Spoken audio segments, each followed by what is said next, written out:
I be like, sheesh, sunset on the beach. Make me wanna pull up on Miami with the heat.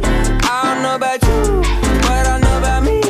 Summertime in Florida, catch me sliding on the keys. All right, welcome back to the Anytime Sports Podcast Show. I'm co-host Colin. I'm here with my other co-host Andrew. Say something, Andrew. Let's go. Thank you for your support on the last episode. That was one of our most viewed episodes of all time, really. A lot appreciated because of that.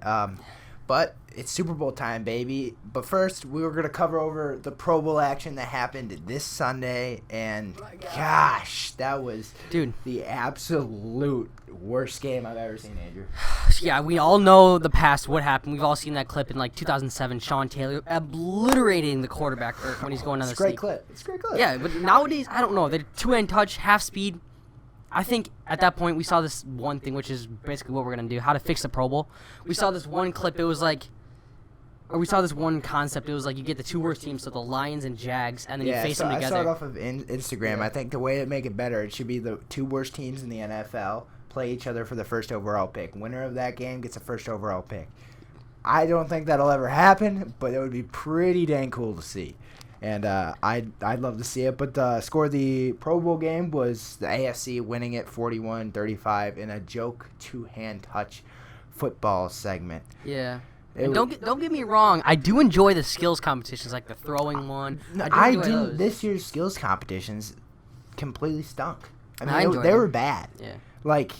The way the speed competition was held, I don't believe they needed to have that better, organized, because Tyreek Hill wasn't even caring. No, he was jogging. He wasn't even ready. These guys aren't in season form. They're out of season already, so they're trying to get their bodies healed more. I like the idea of what they used to have back in the day, where they had Peyton Manning, they had Tom Brady, they had the longest throw competition, and they were actually trying, those guys. Mm-hmm. They were trying to throw that ball as far as possible. Think about what we can see nowadays with Josh Allen, Herbert, Burrow, Mahomes, all these guys. That would be must-see television. And to make it worth it for the players, what we should do is we should make a better purse prize. Yes, there is enough money in the NFL to make that a purse prize, and I think many people would like to see that. I think the only reason why the Pro Bowl has views is because it's football, but it's not really football. It's honestly hurting the game, in my opinion. It is. Hurting the integrity of the sport, because, it's all business decisions with these players, and that was my thoughts. What were your thoughts? I mean, it was just basically just lollygagging around. Two teams going two-hand touch. They weren't going full speed. It was just, I didn't watch it personally. I didn't want to watch it. I didn't want to record it. I didn't want to specifically just take my time to do that. I think, what we said, do the two worst teams, battle it out, because they'll have the most time. They could actually prep for that game. They'll have 2-3 weeks during the playoffs to prep for that game. But I think that would be the best option. But I don't think that would ever happen. Like you said, make the purse prize a bit better. Maybe that'll choose them to hit more. I don't think I saw one good hit in that game. Let me get a longest field goal competition. Get Justin Tucker out there. Get a couple kickers out there. McPherson. Get some money into this thing, because kickers don't have the massive contracts. So you don't have to give them that much, but if you put some say $1 million in there, those kickers are gonna try to hit the longest field goal they've ever hit.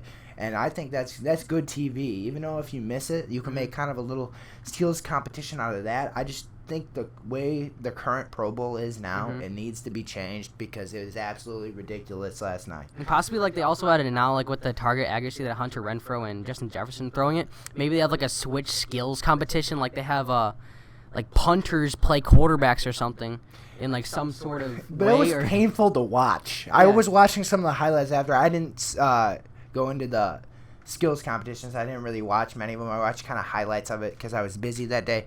But they were bad. They were bad. It reminded me of Mitchell Trubisky at the Pro Bowl. Whew, yeah, Mitch Trubisky was at a Pro Bowl. Mitch Trubisky, Patrick Mahomes, and Deshaun Watson. How times have changed. How times have changed. But there needs to be a lot more reform in the Pro Bowl. It's a lost game, and I think we're kind of done wrapping up with the Pro Bowl with some fake football, two-hand touch football. Now let's move on to some NFL news. Doug Peterson just got hired as the new Jags head coach as of a couple days ago. I think that was a good hire. I like that he's a Super Bowl winning coach, but what were your thoughts? Yeah, most definitely a great hire by the Jags. I think he's the guy that they could use to revive that team. I do think Trevor Lawrence has potential. I do think he could be their guy they needed. He seemed pretty happy going to that team. He has had a few years off coaching, so honestly, I think he's ready to redeem himself and get back into coaching. And then another piece of news is Texans finalizing deal with D.C. Lovie Smith to be the next head coach. Honestly, coming from us Bears fans, that is an amazing pick for the Texans. Credit to you guys. Yeah, very good. I like that pick, the pickup. But he's only having a short-term deal as of the same thing with David Culley had last season. It was a short-term deal. There's been rumors, and I don't know if these rumors are true, but it kind of makes sense. They really like Josh McCown as a prospect. Not as a prospect, as a coach. I don't see that, honestly. I like him, and I think he's got great football knowledge. And to all those people who've been in the quarterback room with him, say he's kind of like a player's coach. He'll coach up kind of. That's why he was a career backup for like most of his career. I think he's good. He just needs some coaching experience. I've heard that the Texans may hire him on as a coaching assistant, which should be great, and get him some coaching experience to maybe take the jump up and be a head coach as of next season. Because to look what Lovie Smith has done to this point. I mean, he spent like a couple years at Illinois. He wasn't very good in college. I mean, he's bounced around the league a bit. I like him. I like his style of coaching. Hard nosed. We're going to hit him. And when he said to the Bears that he was only going to beat the Packers, he did just beat the Packers. That was the one goal, and he understood the assignment. But definitely, I like this hire very much so. And also another hire that I really like, and it's to a team that I really don't like, is the Packers hired a special teams coach, Rich Bisaccia, which is the interim head coach of the Raiders. The players in the Raiders loved him. He was a nice locker room guy. What are your thoughts? I think, I hate to say it, but great hire by the Packers. Definitely a guy that needed. We know their special teams was god-awful this last season. Oh, it was terrible. But I think, great hire. That's what they need. And, Rich Bisaccia, great job by the Packers by picking him up. Another piece of news is C.J. Uzomah commented on the Super Bowl saying, "I'm not missing the biggest game of my life." Although we saw he was hurt, although he was out, he was listed out for the rest of the season. Can we see him come back?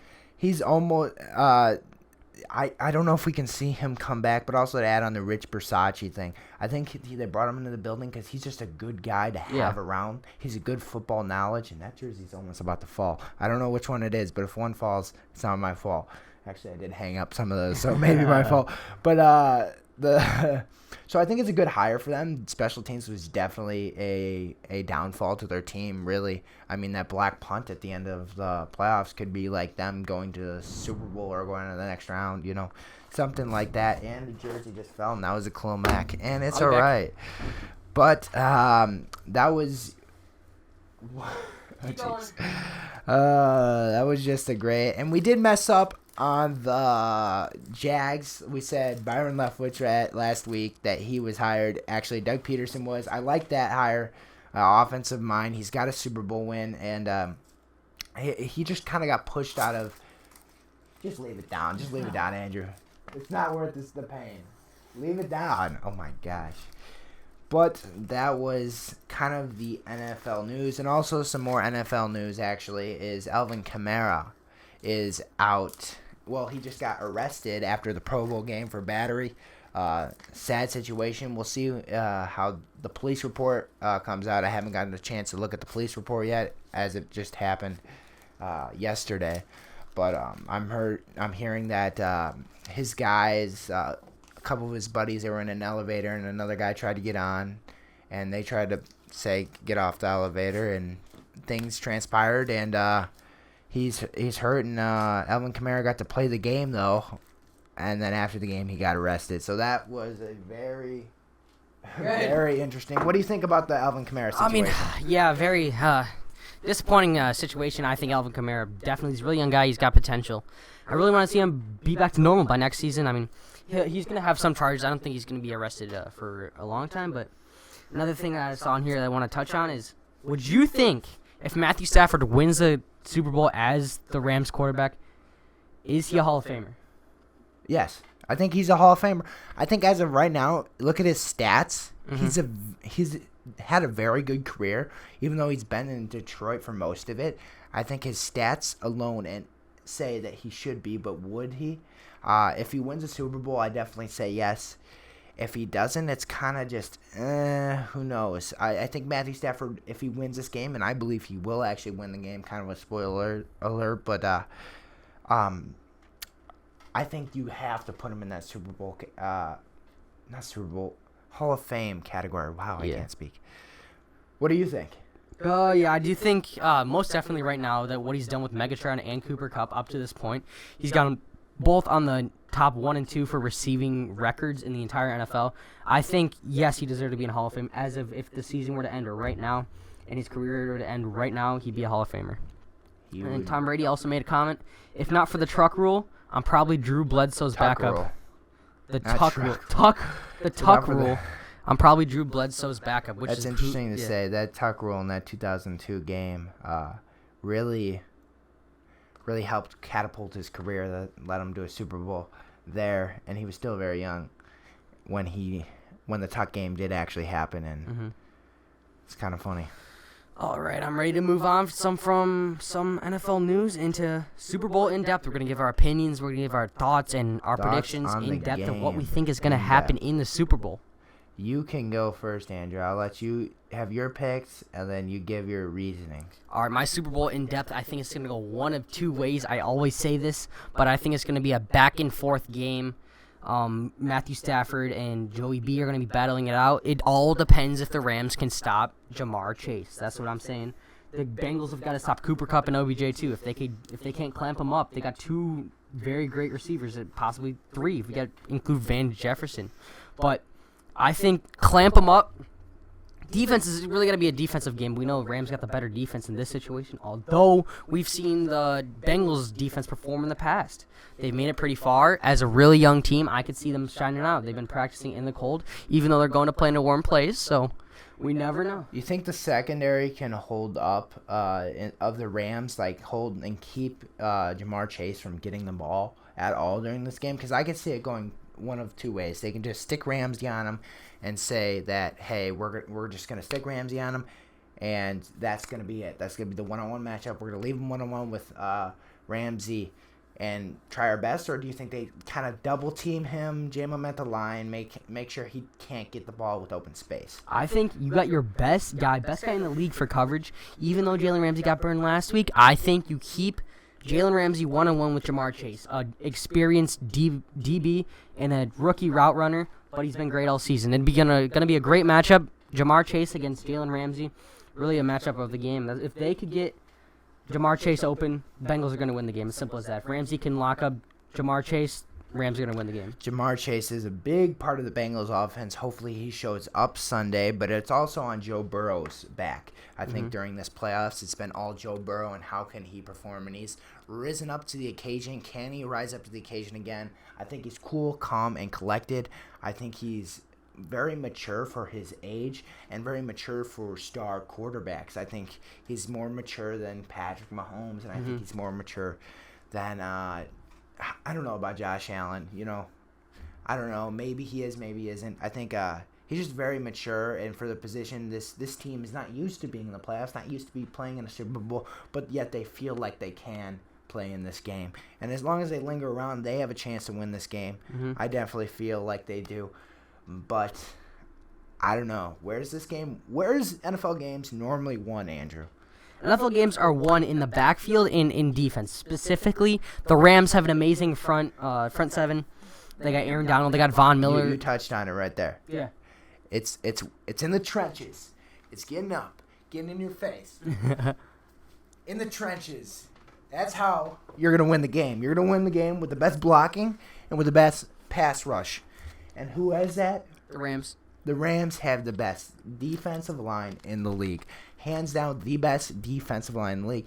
And we've seen at times where the Cincinnati team has struggled. And we've seen that they haven't been able to. They let up the most sacks in a playoff game. 9 sacks to the Tennessee Titans, which has a good pass rush, but doesn't have the best pass rush in the league. And the Rams arguably have the best. They got Aaron Donald.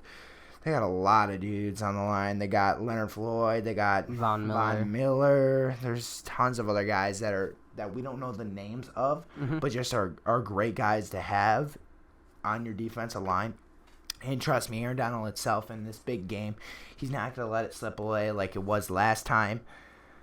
They can exploit that offensive line in the Bengals, and I do also think that the Rams' offensive line can stop this, I think, underrated Bengals defensive line. I think this defensive line is very good, Andrew. And I see why you would pick the Bengals because, I mean, the defensive line is very good. You got Hubbard, and you got a couple other guys and pieces, especially in that secondary too. But this game's going to be one in the trenches, and I definitely believe that Matthew Stafford and the Rams have this thing covered. But I do think for the Bengals, in order to win, you got to keep the Rams under 30 points. Yeah, I'd agree with that. That's basically what we saw with the Bucs. I mean, the Rams, they get too far of a lead, they might get a little cocky like they did with the Bucs and then give up that lead. We've seen that, but I think most definitely it's going to be a very interesting game. I think the Bengals O-line has got to play how they played against the second half Chiefs. They clamped him up the entire game. They didn't let him. They didn't let Patrick Mahomes, or they didn't let Patrick Mahomes. They didn't let the Chiefs' great defensive line get through, and then the Bengals' defense also prevented Patrick Mahomes from scoring a lot in the second half. So we got to see what the Bengals' defense is capable of, and it's basically going to be a defensive game, like you said, in the trenches. Yeah, I mean, usually between high-powered offensive, we usually see more of a defensive rising up, and it's usually not as better as we've kind of seen. For the offensive side, I do think that Matthew Stafford will get it done, but I could see a scenario where Matthew Stafford and the Rams get up early and but don't have the kill shot like the Bengals, like the Chiefs didn't have last 2 weeks ago in the AFC Championship game. Let them linger around, and the more time they spend, they get more confident. And when they get more confident, they'll get more cocky and they'll start doing plays downfield. I do like that. And I also think if you're the Bengals, use their pass rush to their disadvantage. They're going to be pass rushing upfield. What you're going to see is get some draw plays going, get some screen passes, stretch the sides of the field, because if you do that correctly, you'll get their defensive line tired, and then you could take a deep shot to Jamar downfield. I think Joe Mixon plays a huge part in the game if the Bengals are in order to win. What are your thoughts? Yeah, I think Joe Mixon, he's going to be an essential part. They're going to be focused on clamping up Jamar Chase, T. Higgins, and Tyler Boyd. But I think they're going to clamp him up. They give the ball to Joe Mixon. Joe Mixon runs it out. I think he's going to be a potential or a very essential part in them to win this game. Yeah, very much so. And, well, we've pretty much talked about that. Let's move into our Super Bowl MVPs. Who is your Super Bowl MVP, and what odds are you taking them at?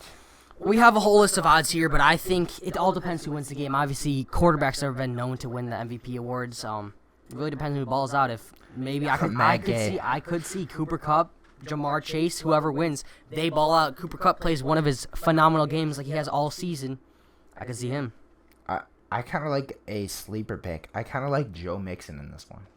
Not going to lie, I do like it because I think the Bengals, if they're going to win, they got to run the ball. Mm-hmm. And if they run the ball pretty good with Joe Mixon, and if Joe Mixon gets going, I don't think they could be stopped. I think this Rams team, you got to minimize the possessions that the Rams get. Because if you minimize their possessions, Matthew Stafford's gonna throw a ball that he's going to regret. He's going to make a mistake. And if there's less possessions, as a quarterback, you're to get more anxious. You got like, this one's got to be a touchdown. This one's got to be a touchdown. Mm-hmm. And I'll kind of throw a ball that's not most accurate or not the best, and they'll get picked. I mean, the secondary is good at getting picks in the playoffs. We've seen that last week from the not last week, 2 weeks ago from the Bengals, and I think it should be interesting to see. I like Joe Mixon at 3,300 odds. If you bet $10, you have a total win $340. And if I was a betting man, which I'm not a betting man, but I'd take that. You know, I'd take a betting man I'd take a bet on Eric Weddle. Imagine Eric Weddle. Eric Weddle, Super Bowl MVP. You never know. He could get 2 picks in the game. Over 30,000 odds. If you bet $10 on that, you'll win. Oh, $3,000. $3,000. Oh my That's gosh, a lot. I don't think he would ever. Hey, win. You know, I think. Evan McPherson? Andrew Whitworth. Evan McPherson. Yeah, Evan McPherson could win him the game. Your guy. That's your guy. Defend your guy. Why should we see Evan McPherson as the MVP? Defend him. He's gonna. What happens if the Bengals don't score a single touchdown? Their defense plays clamp. Their offense can't score. They don't score a single touchdown. They only score field goals every single drive, and they win off that.